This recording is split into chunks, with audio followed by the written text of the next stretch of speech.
কুল্লু নাফসিন যায়িকাতুল মাউত। প্রত্যেক প্রাণীর এই মৃত্যুর স্বাদ গ্রহণ করতে হবে। প্রত্যেকটা মানুষের মৃত্যুর স্বাদ গ্রহণ করতে হবে।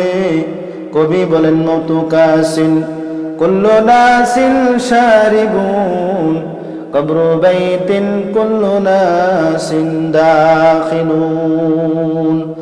মৃত্যুর পেয়ালা সবার একদিন পান করতে হবে। আর কবর নামক যেই জায়গা আছে ওই জায়গার মধ্যে সবার একদিন যেতে হবে। দুনিয়ার মানুষ সবাই সবাইকে অস্বীকার করতে পারে।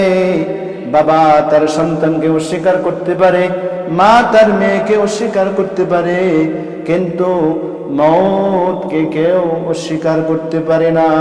আল্লাহ রাব্বুল আলামিন অন্য এক সূরার মধ্যে বলেন, আলহাকুমুত তাকাসুর হাত্তা যুরতুমুল মাকাবির কাল্লা সাওফা তা'লামুন। আল্লাহ রাব্বুল আলামিন বলেন, প্রাচুর্যের লোভ লালসায় তোমাদেরকে গাফিল করে রেখেছে, আর এই অবস্থায় তোমরা মৃত্যুর দুয়ারে পৌঁছে যাও। আল্লাহ রাব্বুল আলামিন অন্য আরেক সূরার মধ্যে বলেন, হাল আতা আলাল ইনসানি হিনুম মিনাদ দাহরি লাম ইয়াকুন শাইআম মাযকুরা।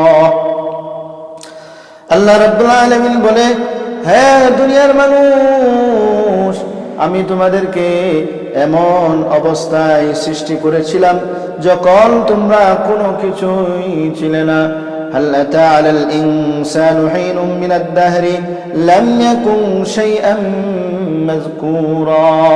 যখন তোমরা কোনো কিছুই ছিলে না, তখন আমি আল্লাহ রাব্বুল আলামিন অস্তিত্বহীন থেকে তোমাদেরকে অস্তিত্ব দান করেছিলাম। আল্লাহ রাব্বুল আলামিন বলে, মিন নুতফাতিন আমশাজ। আমি আল্লাহ রাব্বুল আলামিন তোমার বাবা এবং তোমার মার সংস্পর্শে মিলনের মাধ্যমে আমি আল্লাহ রাব্বুল আলামিন অস্তিত্বহীন থেকে তোমাকে অস্তিত্ব দান করেছি। বান্দা, যখন তুমি কোনো কিছুই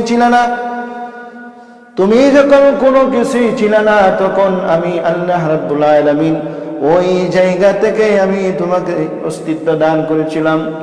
আর বান্দা, তুমি দুনিয়াতে এসে আমার গোলামিগুলো না করে দুনিয়া নিয়ে ব্যস্ত হয়ে গেছো, দুনিয়াকে তুমি প্রাধান্য দিতেছো।